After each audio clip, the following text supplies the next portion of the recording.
கொள்கிறேன். குறிப்பாக இந்த கல்லூரிய துறை தலைவர்கள், பேராசிரியர் பெருமக்கள் அனைவரும் இங்கே வருகை தந்துள்ளார்கள்.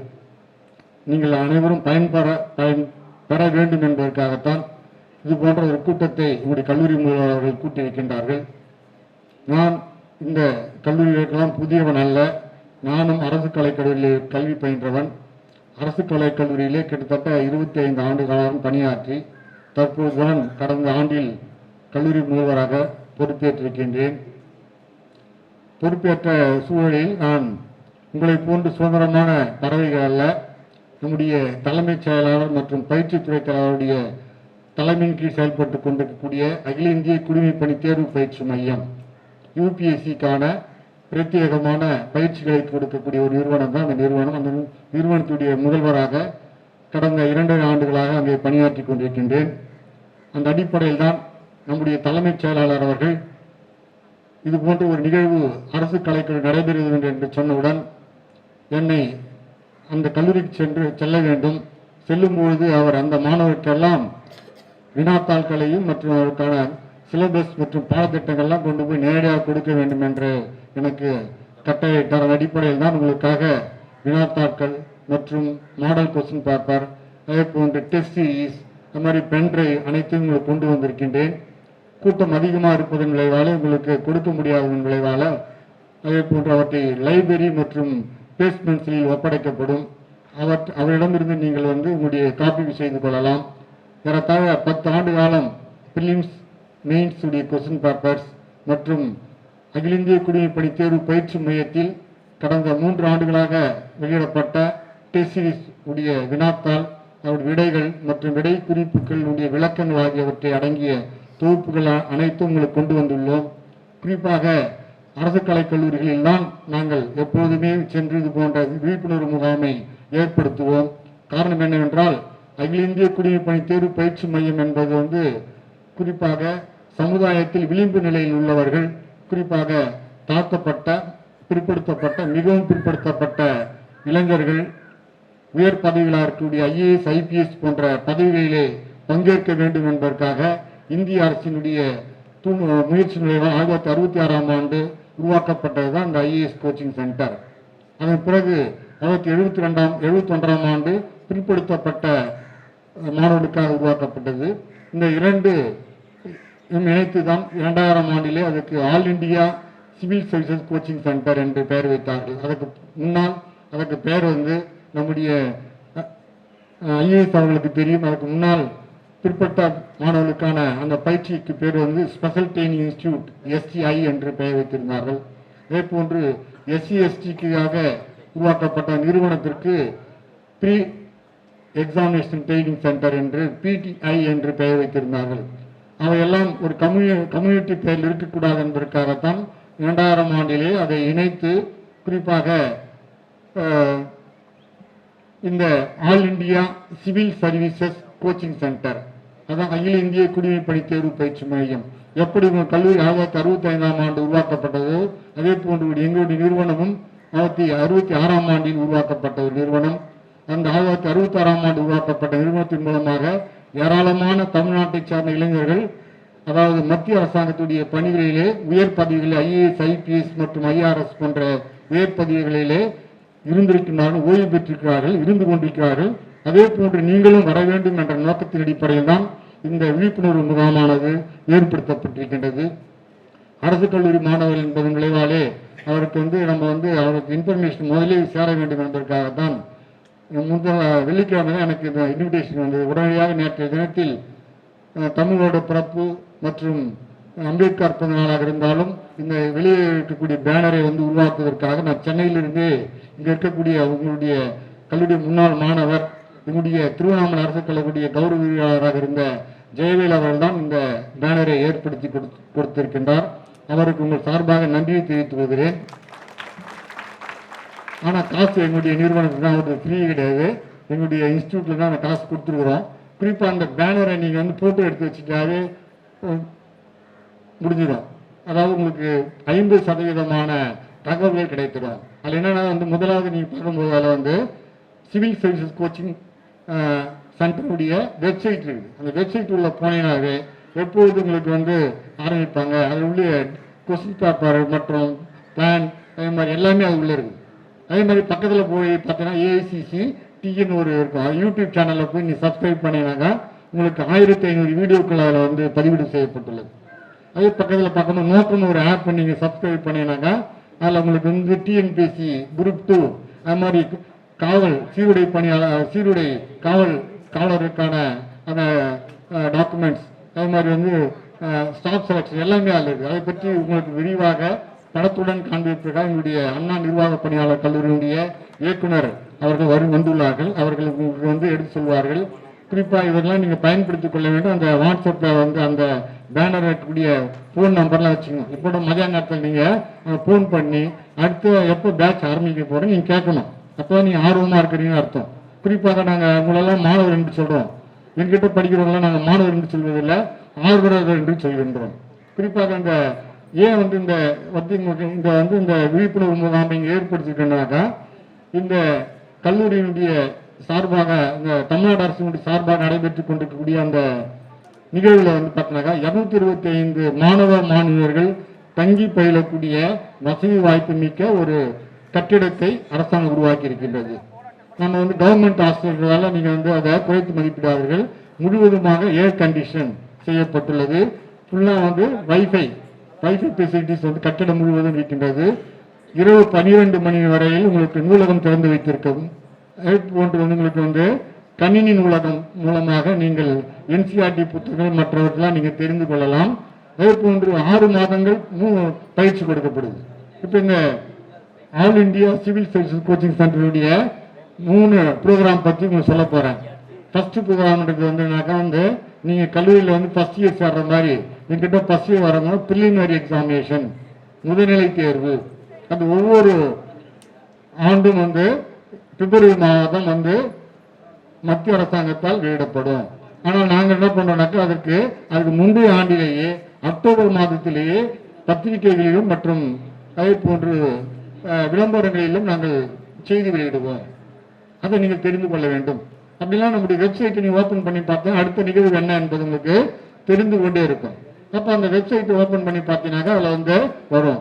அப்போ வரும்போது நீங்கள் வந்து எதுக்குமே கட்டணமில்லா பயிற்சி இலவசம் என்று நம்ம வந்து சொல்வதில்லை. கட்டணமில்லா பயிற்சி வழங்கப்படுகிறது. உங்களுக்கு என்ட்ரன்ஸுக்கு ஃபீஸ் கிடையாது, அது மாதிரி அட்மிஷன் ஃபீஸ் கிடையாது, அதற்கு டியூஷன் ஃபீஸ் உங்களுக்கு கிடையாது, முழுவதுமாக இலவசமாக கொடுக்கப்படுகின்றது. அப்போ அதுக்கு என்னன்னாக்கா நிறைய போட்டிகள் இருக்கும். தமிழ்நாடு முழுவதும் நாங்கள் வந்து அக்டோபர் மாதத்தில் செய்தித்தாள்கள் மூலமாக ஆன்லைன் மூலமாக பதிவு செய்வோம். அந்த ஆன்லைன் மூலம் பதிவு செய்வதற்கு தான் உங்களுக்கு வந்து என்ன தெரியும்னாக்கா வெப்சைட் அட்ரஸ் தெரியணும். civilservicecoaching.com www.civilservicecoaching.com என்ற வெப்சைட் உடைய அட்ரஸ் தெரியணும். அது தெரிஞ்சுதான் நீங்கள் வந்து அந்த வெப்சைட்டில் நீங்கள் வந்து அதுக்கான எலிஜிபிலிட்டி என்னன்னாக்கா உங்களுக்கு வந்து குறைந்தபட்சம் ஏதாவது ஒரு டிகிரி படித்திருக்க வேண்டும், முடித்திருக்க வேண்டும். 21 வயது மினிமம் வயது வரம்பு 21 வயது நிரம்பியவராக நீங்கள் இருக்க வேண்டும். அதே போன்று அதிகபட்ச வயது என்பது வந்து அந்த கம்யூனிட்டி வைஸ் மாறுகின்றது. ஓப்பனாக முற்பட்ட ஓப்பினராக இருந்தால் 32 வயது, பிசி எம்பிசியாக இருந்தால் அது 35 வயதாகவும், எஸ்சி எஸ்சியாக இருந்தால் 37 வயதாகவும், அதே போன்று மாற்றுத்திறனாளிகளாக எந்த வகுப்பை சார்ந்த மாற்றுத்திறனாளிகளாக இருந்தால் 42 வயதாகவும் நிர்ணயம் செய்யப்பட்டுள்ளது. அதே போன்று எஸ்சி எஸ்சிக்கு அதாவது நம்பர் ஆஃப் அட்டம்ப்ட்ஸ் வந்து கிடையாது. மற்ற ஓபிசி போன்றவர்களுக்கு 8 அட்டம்ப்டை நீங்கள் வந்து கொடுக்கலாம். 8 அட்டம்ப்டுக்குள்ள நீங்கள் வந்து தேர்ச்சி பெறணும். அப்போ அதுதான் வந்து உங்களுடைய குவாலிஃபிகேஷன் இதை பற்றி நம்ம சொல்லிடுவோம். அப்போ இந்த தேர்வுக்கான பாடத்திட்டங்கள் என்ன அப்படின்னு நம்ம பார்க்கும்போது என்னன்னாக்கா நீங்கள் படிக்கக்கூடிய பாடங்கள் தான். குறிப்பாக கலை அறிவியல் கல்லூரி இருக்கக்கூடிய மாணவர்கள் தான் இதில் அதிகமாக பங்கேற்க வேண்டும். குறிப்பாக ஒரு கலை மாணவர் என்றால் வரலாற்றுத்துறை மாணவர் என்றால் அந்த வரலாறும் படித்திருப்பார். கூட அலைடு சப்ஜெக்டாக அவர் வந்து எக்கனாமிக்ஸும் படித்திருப்பார். இன்னொரு அலைடு சப்ஜெக்டாக பொலிட்டிக்கல் தியரியும் அவர் படித்திருப்பார். இன்னொரு பார்க்க இஎம்எஸ் அதே மாதிரி இஎன்வி என்வரான்மெண்ட் ஸ்டடிஸ் படித்திருப்பார். அப்போ என்ன அவங்களுக்கு சிலபஸ்னாக்கா ப்ரிலிமினரியில் அதாவது வந்து history and culture, Indian polity and governance, Indian geography, அதே போன்று Indian economy, environment studies, gender science, அதே போன்று வந்து கரண்ட் அஃபேர்ஸ். இதுதான் உங்களுடைய பாடத்திட்டங்களாக இருக்குது. இந்த பாடத்திட்டங்கள்லாம் எதுலேருந்து கேட்குறாங்கனாக்கா வந்து 6ஆம் வகுப்பு முதல் 12ஆம் வகுப்பு வரையிலான காலகட்டத்தில் படிக்கக்கூடிய என்சிஆர்டி புத்தகங்கள் இருந்தால் மத்திய அரசாங்கத்துக்கான அந்த வினாக்கள் எடுக்கப்படுகிறது. குறிப்பாக இந்த யூபிஎஸ்சிகளில் வரக்கூடிய பெரும்பாலான கேள்விகளில் 35% என்சிஆர்டி புக்கில் தான் கேட்குறாங்க. நான் டிகிரி முடிச்சுட்டேன், நான் 6ஆம் வகுப்பு படிக்க மாட்டேன்னு நம்ம சொல்லக்கூடாது. 6ஆம் வகுப்பு வரலாறு பாடத்திலிருந்து 3 கேள்விகள் வருகிறது. அப்போ பார்த்தா நீ அந்த கேள்வியை தெரியும் உங்களுக்கு. டிஎன்பிஎஸ்சி போன்ற மாதிரி தோராயமாக நீ டிக் செய்து விட முடியாது. ஏனெனில் நீங்கள் பார்த்த உடனே எது ஆன்சர்னு நினைக்கிறோம் அதுதான் தப்புன்னு நினைக்கணும். அந்த அளவுக்கு ரிசம்பிளன்ஸாக இருக்கும். எனவே நீங்கள் வெறுப்பாட்டமாக கூர்ந்து படிப்பதன் மூலமாக தான் தெரிந்து கொள்ள முடியும். எனவே மாணவர்கள் ஆர்வலர்கள் தான் நான் சொல்லணும். ஏன்னா படிப்பதற்காக விருப்பப்படக்கூடிய ஆர்வலர்கள் நீங்கள் இப்போது இருந்து என்சிஆர்டி புத்தகங்களை நீங்கள் வாங்கணும். என்சிஆர்டி புத்தகங்களை வாங்க முடியலனா கூட உங்களுக்கு நான் பென்ட்ரைவ் மூலமாக சாஃப்ட் காப்பி கொடுத்திருக்கின்றேன். அவற்றை நீங்கள் ஒரு பென்ட்ரைவ் மூலமாக அல்லது டெலகிராம் மூலமாக நீங்கள் பதிவு செய்து கொள்ளலாம். அடுத்ததாக பார்க்கின்ற போது இப்போ 2 பாடங்கள் முதல்நிலை தேர்வில் நீங்கள் எதிர்கொள்ள வேண்டும். ஒன்று GS1 சிலபஸ் தான் சொல்லிட்டேன், 7 பாடங்கள். அதே போன்று GS2 என்ற பேப்பர் என்னன்னாக்கா ஆப்டிடியூட் டெஸ்ட். அது பேர் சிஷார்ட், சிவில் சர்வீஸ் ஆப்டிடியூட் டெஸ்ட் என்று அதுக்கு பேர். அப்போ பார்க்கும்போது உங்களுடைய டெஸ்ட் ஆஃப் ரீசனிங், மேத்தமெட்டிக்ஸு, அதே மாதிரி இங்கிலீஷ் லாங்குவேஜ் ஆகியவற்றை பற்றி கேட்கக்கூடிய கேள்வி. அதற்கு உங்களுக்கு அதிகப்படியான மதிப்பெல்லாம் கிடையாது. 200 மதிப்பெண்களுக்கு 66 மதிப்பெண்கள் எடுத்தாலே போதும். அதெல்லாம் தரமானது 10ஆம் வகுப்பு தரத்தில் தான் அது தயாரிக்கப்படுகிறது. எனவே ஆர்வலர்கள் இதெல்லாம் எழுத வேண்டிய, ஆங்கிலத்தில் தான் கேள்வி இருக்கும், இந்தியில் இருக்கும், எழுத வேண்டிய அவசியம் இல்லை. இதெல்லாம் நீங்கள் புரிந்து கொண்டாலே அவற்றை டிக் செய்யலாம். எனவே இந்த ஆர்வமுள்ள மாணவர்கள் இது போன்ற பாடங்களை நீங்கள் படிப்பதற்கு தயாராக வேண்டும். அப்போ 2வது ஸ்டேஜ் பார்க்கும்போது மெயின் எக்ஸாமினேஷன். மெயின் எக்ஸாமினேஷன் பார்க்கும்போது உங்களுக்கு முதன்மை தேர்வு என்று சொல்லுவோம். அதில் பார்த்தா 9 பாடங்கள். இப்போ 9 பாடங்கள்னா நம்ம அப்படியே அதிர்ச்சி ஆகக்கூடாது. ஏற்கனவே நீங்கள் ப்ரிலிம்ஸில் படித்தது தான். ஜென்ரல் ஸ்டடீஸ் என்ற பேரில் இதே history and culture, Indian polity, geography, அதே போன்று இன்டர்நேஷ்னல் ஸ்டடீஸு, அது மாதிரி எக்கனாமி, அதே போன்று கரண்ட் அஃபேர்ஸ், இதுதான் உங்களுக்கு ஜென்ரல் ஸ்டடீஸாக இருக்கும். அப்போ ஜென்ரல் ஸ்டடீஸ் 4 பேப்பர். நீங்கள் டிகிரியில் படிக்கக்கூடிய அந்த பாடங்களில் ஆப்ஷனலாக 2 பாடங்களை எடுத்துக்கலாம். மேஜர் சப்ஜெக்ட் நீங்கள் சொல்லக்கூடிய அந்த பாடத்தை 2 பாடங்களை நீங்கள் ட்ராப் நீங்கள் 2 பாடம் ஏற்கனவே ரெடியாக இருக்கிறீங்க. டிகிரி நாங்கள் முடித்தீர்கள் என்றால், அட்டானமஸ் காலேஜில் படிக்கிறேன் என்றால் அது நிறைய டெப்த்தாக படிப்பீங்க. அதுவும் அந்த முத்துவங்கலை கல்லூரியில் சிலபஸ் ரொம்ப கிளியராக வச்சுருப்பாங்க. ஏன்னா அதில் போர்ட் ஆஃப் ஸ்டடி உடைய மெம்பராக இருந்திருக்காங்க. அது மாதிரி வேல்யூஸ் ரொம்ப ஸ்ட்ரிக்டாக பண்ணுவாங்க. எங்களுடைய சென்னை கல்லூரி மாதிரி இருக்காது. இங்கே பார்த்தீங்கன்னாக்கா ஃபெயில்லாம் அவங்களே சொல்லுவாங்க, இந்த பையன் சரியாக படிக்கிறதில்ல சார், ஃபெயில் ஆகிடுங்க சார் அப்படின்னு முதல்ல சொல்லிவிடுவாங்க எங்களுக்கு. ஆனால் பாஸ் பண்ணுறதுக்கு சொல்ல மாட்டாங்க, ஃபெயில் ஆகிறதுக்கு சொல்லிவிடுவாங்க. எனக்கு காரணம் என்னக்கா, அவன் சுத்தமாக படிக்காதவனை நான் பாஸ் போட்டேன்னா திரும்ப அந்த புத்தகத்தை அவன் எடுக்க மாட்டான்றது தான் உண்மை.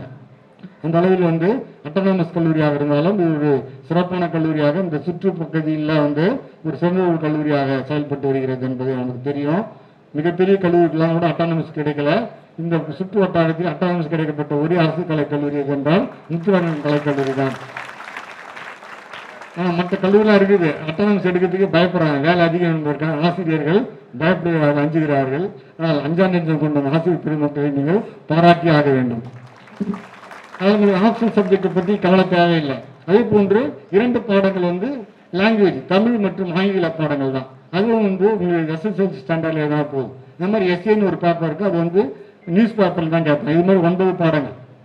அப்போ பார்த்தீங்கன்னா 2550 மார்க்குக்கு நீங்கள் 1050 மார்க் எடுத்தாலே போதும். நீங்கள் எல்லாம் பார்த்தவங்க கல்லூரியில் மார்க் ஷீட்லாம் நான் வாங்கி பார்ப்பேன். எம்பில் சேரதுக்காக வருவாங்க. எங்கள் திருவண்ணாமலை கல்லூரிக்கு வந்தாக்க எல்லா மாணவர்களுக்கும் முத்துரான் கல்லூரி மாணவர்கள் தான் போட வேண்டியதாக இருக்கும். ஏன்னா 75க்கு யாருமே இருக்க மாட்டாங்க. அப்போ அது மாதிரி நீங்கள் எடுத்த மார்க்கு நல்லபடியாக படித்திருந்தீர்கள் என்றால் இந்த பாடங்களில் எளிமையான முறையில் எழுதி விடுவீர்கள். அதில் என்னன்னா பயப்படக்கூடாது. எதுக்கு சொல்ல வரனா, மெயின் எக்ஸாமினேஷன் நீங்கள் எந்த பாடமாக தமிழில் எழுதலாம், தப்பு ஒன்றும் கிடையாது. அப்போ 2-3 பாடங்கள் தமிழ் எழுதி இன்னொரு பாடத்தை எழுதலாம். ஆனால் 2மே பைலிங்குவலாக தான் எழுதக்கூடாது. அதே போன்று இன்னொரு விஷயம் என்னன்னாக்கா மெயின் பாடங்களில் அதிகப்படியாக நம்ம தமிழ் இலக்கியத்தை எடுத்து மொழி வரலாறு, தமிழ் இலக்கிய வரலாறு ஆகியவற்றை எடுத்து எல்லா பாடங்களையும் தமிழ் எழுதி தேர்ச்சி பெறக்கூடிய எண்ணிக்கை நம்முடைய தமிழ்நாட்டில் அதிகமாக இருக்கின்றது. அதற்காக பெருமைப்படுகின்றோம். குறிப்பாக யார் உங்களை மாதிரி எம்ஏ தமிழ் படித்தவங்களாம் கிடையாது. எம்எஸ்சி எம்இஎஸ்சி படித்த அனந்தகுமார் ஐஏஎஸ் அவர்கள், அவர் வெற்றினரி சயின்ஸ் டாக்டர். ஆனால் அவர் இறுதியாக ஐஏஎஸ் ஆவதற்கு தமிழ் இலக்கியத்தை எடுத்து படித்து அவர் 45வது ரேங்க் எடுத்து இப்பொழுது அவர் ஐஏஎஸ் அலுவலராக இருக்கிறார். என்றால் தமிழ் படிப்பதற்கென்று நம்ம டிகிரி தேவையில்லை என்பது உங்களுக்கு தெரியுது. அப்போ இலக்கணம் மட்டும் கஷ்டமாக இருக்கும். இலக்கணத்தை யாரும் வந்து ஆசிரியர்கிட்ட கேட்டு ஐஏஎஸ் படிப்போம்னு சொல்லி கொடுத்துருவாங்க. அதே போன்று எத்தனையோ பேர் இப்போ வந்து விருதுநகருடைய கலெக்டர் ஜெயசீலன் ஐஏஎஸும் அதே போன்று தான் தன்னுடைய பாடத்தில் தொடர்ந்து முயற்சி செய்து முடியாமல் இறுதியாக தமிழ் எடுத்து பயின்று இப்போது செய்தி தொடர்பு நலத்துறையினுடைய இயக்குநராக இருந்தால் இப்போது விருதுநகருடைய கலெக்டராக இருக்கிறார். அவர் வந்து 2015ஆம் ஆண்டில் ஐஏஎஸ் பெற்றவர். இப்போ பார்த்தீங்கன்னாக்கா 2015ஆம் ஆண்டில் ஐஏஎஸ் பெற்றவர்கள் தான் நம்முடைய தமிழ்நாட்டில் அதிகப்படியான கலெக்டராக இருக்காங்க. அவங்களாம் வந்து பார்த்தா வயசு வந்து 35லிருந்து 40 வயது தான். அப்போ 35லிருந்து 40 வயதுக்கு உட்பட்டவர்கள் ஒரு மாவட்டத்தை வந்து ஆட்சி புரிகிறார்கள். அப்போ ஒரு மாவட்டத்தில் எத்தனை எம்எல்ஏ இருக்குது, அந்த எம்எல்ஏக்கெல்லாம் எவ்வளோ கஷ்டப்படுறாங்க, எவ்வளோ கோடிக்கணக்கில் செலவு பண்ணுறாங்க. ஆனால் நீங்கள் நினைத்தால் உங்களுடைய வாழ்நாள் முழுவதும் நீங்கள் வந்து ஒரு மக்கள் பிரதிநிதியாக இருக்கலாம். அதுக்கு ஒரே வழி வந்து ஐஏஎஸ் ஐபிஎஸ் போன்ற உயர் பதவிகள் நீங்கள் அடைய வேண்டும். அதுக்கெல்லாம் பணம் தேவையில்லை, பட்டம் இருந்தால் போதும், உங்களுடைய அறிவு இருந்தால் போதும், உங்களுடைய திறமை இருந்தால் போதும். தலைமை கொடுத்தார்கள், எளிது என்று கொடுத்தார்கள். உண்மையாக எளிதானவர் தான். அதிகப்படியான மாணவர்கள் ஐஐடி படிக்கக்கூடியவர்கள் ஐஏ படிக்கிறவர்கள் வந்து வெளிநாடு சென்று விடுவார்கள். அப்போ நடுத்தர average students and above average students தான் வந்து சிவில் சர்வீசஸில் போட்டிக்கு வருகிறார்கள். குறிப்பாக விளிம்பு நிலையில் இருக்கக்கூடிய நீங்கள் வர வேண்டும். அப்போதுதான் இந்த சமுதாயம் மலரும். அதுக்கு அடிப்படையில் தான் இந்த அகில இந்திய குடிமை பணி தேர்வு பயிற்சி மையம் வைக்கப்பட்டிருக்கின்றது. குறிப்பாக இந்த இதில் வந்து பார்த்தா ஒவ்வொரு உங்களுடைய கல்லூரி முதலிடத்தில் வந்து என்னுடைய தலைமைச் செயலர் அவர்கள் என்னுடைய கட்டளைக்கிணங்க அந்த மாணவர்களுக்கு ஏதாவது செய்ய வேண்டும் என்று சொன்னார்கள். அதே போன்று 2 ஆண்டுகளுடைய என்ட்ரன்ஸ் தேர்வினுடைய வினாத்தாள்கள் கொடுக்கப்பட்டுள்ளது. அவற்றை புறப்படுகின்றேன். உங்களுடைய வாய்ப்புகள் எல்லாம் வந்து உங்களுக்கு வந்து சென்னை மாநகரில் அதிகமாக இருக்கின்றது. சென்னைக்கு வர வேண்டிய சூழல் இருப்பவர் வந்து படிக்கலாம். அவ்வாறு இல்லாதவர்கள் ஆன்லைன் மூலமாக வகுப்புகள் நடைபெறுகின்றது. அந்த ஆன்லைன் வகுப்புகளை பற்றி நம்முடைய மேடம் அவர்கள் மாலை வேளையில் உங்களுக்கு சிறப்பாக செய்வார். எனவே ஏற்கனவே என்னுடைய நிறுவனத்துடைய சிறப்பு அம்சங்களை எல்லாம் நாங்கள் வெளிப்படுத்தியிருக்கின்றோம். அவற்றை நீங்கள் தொடர்ந்து பின்பற்றி இந்த வாய்ப்புகளை பயன்படுத்தி இந்த பகுதி மக்களுக்கும் இந்த கல்லூரிக்கும் இந்த தமிழ்நாட்டிற்கும் இந்த தேசத்திற்கும் நீங்கள் கடமையாற்ற வேண்டும் என்று உங்களை வாழ்த்தி விடைபெறுகிறேன். நன்றி, வணக்கம். வீடியோ உங்களுக்கு பிடிச்சிருந்தா லைக் பண்ணுங்க, ஷேர் பண்ணுங்க, சப்ஸ்கிரைப் பண்ணுங்க, கமெண்ட் பண்ணுங்க, பெல் ஐக்கன் பிரஸ் பண்ண மறந்து போயிடாதீங்க. அப்பதான் நாங்கள் போஸ்ட் பண்ற வீடியோவோட நோட்டிஃபிகேஷன் உங்களுக்கு வரும்.